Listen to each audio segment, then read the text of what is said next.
Good morning, first graders. Today is Tuesday, March 31st, 2020. Let's start our day with the kindness pledge. I pledge to myself on this very day to try to be kind in every way. To every person, big or small, I will help them if they fall.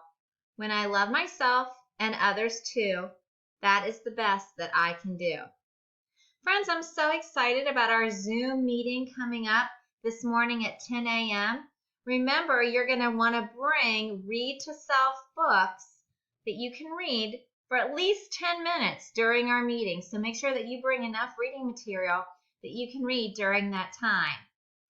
I also want to go ahead and show you a site that I'm going to include in the extras or the may-dos that you can do when you're finished with everything else today. I think I already sent information about this to your families, but I love this site so much, I wanted to highlight it again.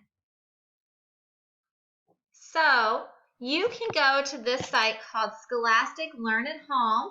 I'll include the link in today's presentation, and it has some really cool things on there. You can go, if you go to week 1, day 1, there's 2 stories about spiders, and a really cool video and an activity about drawing spiders. There's some books about weather and sound and music and social studies.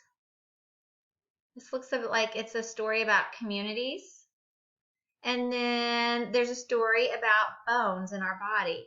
And what I love about it is that you can read along with the book. So if you click the Take Me There option, you'll be able to do a couple of different things. You'll be able to watch the story and you'll be able to read the book. And then you'll be playing a game, a couple of different games about the information that you read. So I thought that was a super cool way for you to do some extra reading and extra learning on days where you might be inside because the weather's not beautiful, or you might just want to do a reading on a different site. If you've been using Epic for some of your free reading, or if you've been using Tumble Books, this is just another great option for you, friends. All right, friends, until 10 o'clock, I'll see you then. Bye.